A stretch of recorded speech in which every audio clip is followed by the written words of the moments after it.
కేవలం నిన్నటి వరకు ఒక సైడ్ డాన్సర్ మాత్రమే. అవును. సో ఇప్పుడు సైడ్ డాన్సర్ ఇప్పుడు ఏంటిది, ఇప్పుడు ఒక మెయిన్ డాన్సర్ గా మారిపోయిన అనుకోవచ్చు. లేదు, సైడ్ డాన్సర్గా కాదు, మెయిన్ డాన్సర్ని. నాకంటూ ఓన్ ట్రూప్స్ ఉన్నాయి. నేను ప్రోగ్రామ్స్ నేను కండక్ట్ చేస్తాను. నేను పెళ్లి ప్రోగ్రామ్స్ తర్వాత ఓన్గా పెళ్లి ప్రోగ్రామ్లు కండక్ట్ చేస్తాను.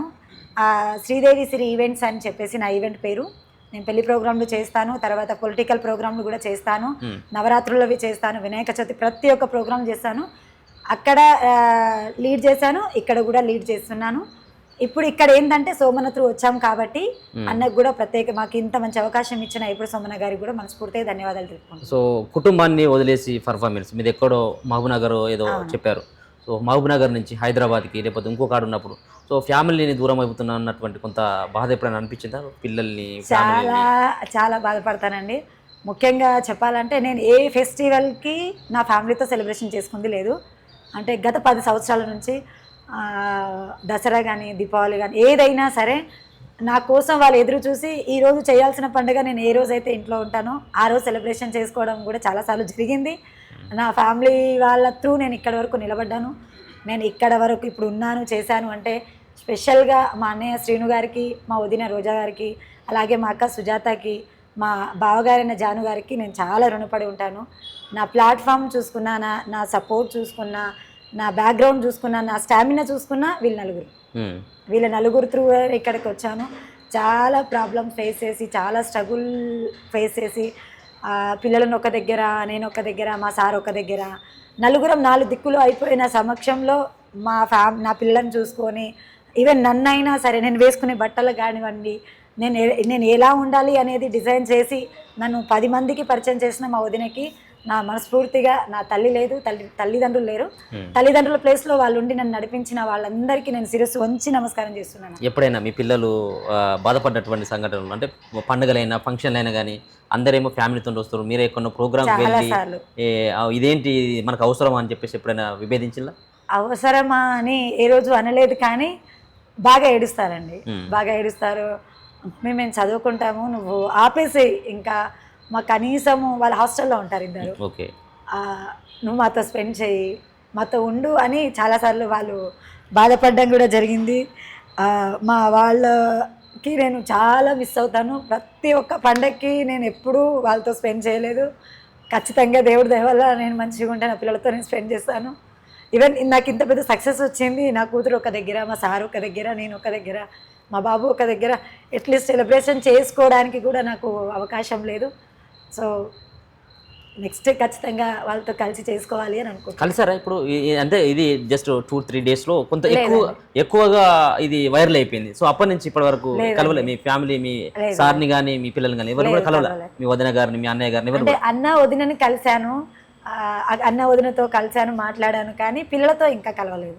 పాప ఒక దగ్గర ఉంది, బాబు కాలేజ్లో ఉన్నారు, మా సార్ వచ్చేసి విలేజ్లో ఉన్నారు, నేనేమో ఇక్కడ ఉన్నాను.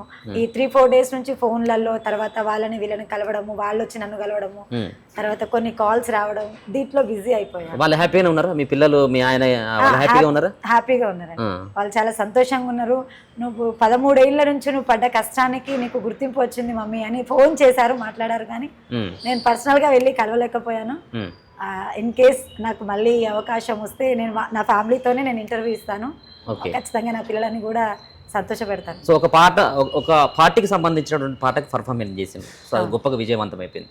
సో మిగతా మూవీస్కి సంబంధించినటువంటి సినిమాలు మీకు ఇష్టమైనటువంటి పాటకు డ్యాన్స్ చేసినటువంటి సందర్భాలు ఎప్పుడైనా ఉన్నాయా? ఉన్నాయండి. ఏం పాట మీకు బాగా ఇష్టం? మీకు డ్యాన్స్కి మీకు సరిపోయేటువంటి పాట ఏది? సరిపోయి అంటే నేను మన ఇప్పుడు పెళ్లి పాటలు అని చెప్పాను కదా, సో నేను ఒక సాదాసీదా మనిషి ఉన్నప్పుడు నువ్వు డ్యాన్స్ చేయగలవు అని నా ఫ్రెండ్ ఒక ప్రవీణ్ అనే ఒక పర్సన్ తీసుకొచ్చి నన్ను పరిచయం చేసిన తర్వాత నేను అక్కడి నుంచి మన మహిళా అధ్యక్షురాలైన కవిత గారికి, తర్వాత సునీత గారికి కలిశాను. అక్కడి నుంచి నేను వంగ శ్రీనివాస్ గౌడ్ అంకుల్ దగ్గరికి వెళ్ళాను. అక్కడి నుంచి మనకి ఎప్పుడో ఈ పెళ్లి పాటలు ఏవైతే ఉన్నాయో దీనికి రూపకల్ప అయిన గిడుగు రామ్మూర్తి మనవరాలైన స్నేహలత మురళి గారి దగ్గర నేను అసిస్టెంట్గా చేశాను. వాళ్ళ దగ్గర నేను 8-9 సంవత్సరాలు అమ్మ దగ్గర నేను ప్రోగ్రామ్ చేశాను. అమ్మ దగ్గర నేను నా కట్టు కానీ నా బొట్టు కానీ నేను నడిచే నడక కానీ నేను నేను చూస్ చేసుకున్న పాటలు కానివ్వండి చాలా అనేది నేను ఆమె దగ్గర నుంచి నేర్చుకున్నాను.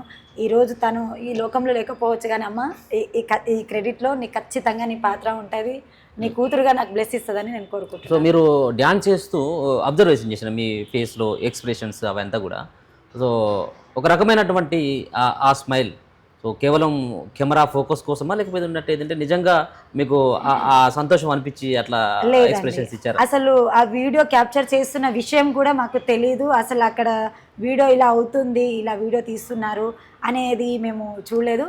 కింద ఎంజాయ్మెంట్ చేస్తుంటే నవీన్ అన్న గెలుస్తాడు అనేది యాక్చువల్లీ మాకు 4 గంటల వరకు మాకు అర్థమైపోయింది అక్కడ జరిగిన.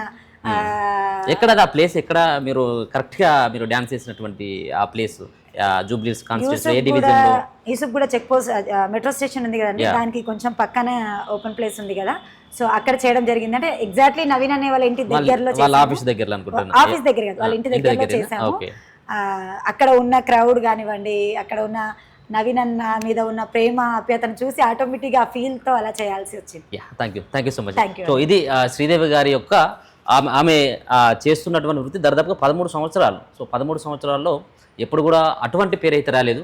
సో మనం కూడా చాలా, నేను నా ఒక్కడికే కాదు యావత్తు ఇప్పుడు తెలంగాణలో కానీ ఆంధ్రప్రదేశ్లో కానీ చాలా వైరల్ అయిపోయింది. చాలా యూట్యూబ్లో ఎక్కడ ఓపెన్ చేసిన రీల్స్లలో ఓపెన్ చేసినప్పటికీ సైతం కూడా ఆమె సంబంధించిన వీడియో వచ్చిన తర్వాత నెక్స్ట్ వీడియో అది కనబడతా ఉంది. అంటే ఆ విధమైనటువంటి ఫోకస్, ఆ విధమైనటువంటి ప్రచారం ఆమెకు లభించదని చెప్పొచ్చు. సో ముఖ్యంగా కళాకారులని ఎంకరేజ్ చేయాల్సినటువంటి అవసరం అందరికీ ఉంటుంది. ఎందుకంటే ఆ కళల ద్వారా వాళ్ళకు ఉన్నటువంటి అదైతే నాట్యమే కావచ్చు, పాటలే కావచ్చు, ఆటలే కావచ్చు, సో దాని ద్వారా కొంత ఆ ఓటర్లని కావచ్చు, ప్రజల్ని కూడా చైతన్యపరిచేటువంటి విధంగా ఉంటుంది. కాబట్టి ఖచ్చితంగా కళాకారులను కాపాడుకోవాల్సినటువంటి బాధ్యత ప్రభుత్వాలపైన ఉంది. ముఖ్యంగా ఈ పర్ఫార్మెన్స్ ద్వారా నవీన్ యాదవ్ కానీ నవీన్ యాదవ్ కుటుంబం సైతం కూడా ఆమెను ఖచ్చితంగా కూడా చేరదీయాల్సినటువంటి అవసరం అయితే ఉంది. నవీన్ యాదవ్ కేవలం తెలంగాణ జూబ్లీహిల్స్కి కాదు, యావత్తు ఉమ్మడి ఆంధ్రప్రదేశ్కి సైతం కూడా మరోసారి ఆమెకు సంబంధించినటువంటి నాట్యం ద్వారా, ఆమె చేసినటువంటి డ్యాన్స్ ద్వారా మరోసారి పరిచయం చేసింది. కాబట్టి ఖచ్చితంగా నవీన్ యాదవ్ గారు కాస్త ఆమెను దగ్గరికి ఇంటికి పిలిపించి ఆమెకు ఎంతో కొంత సాయం చేయాల్సినటువంటి అవసరం కూడా ఉన్నది. చూస్తూనే ఉండండి మన తొలి వేలు.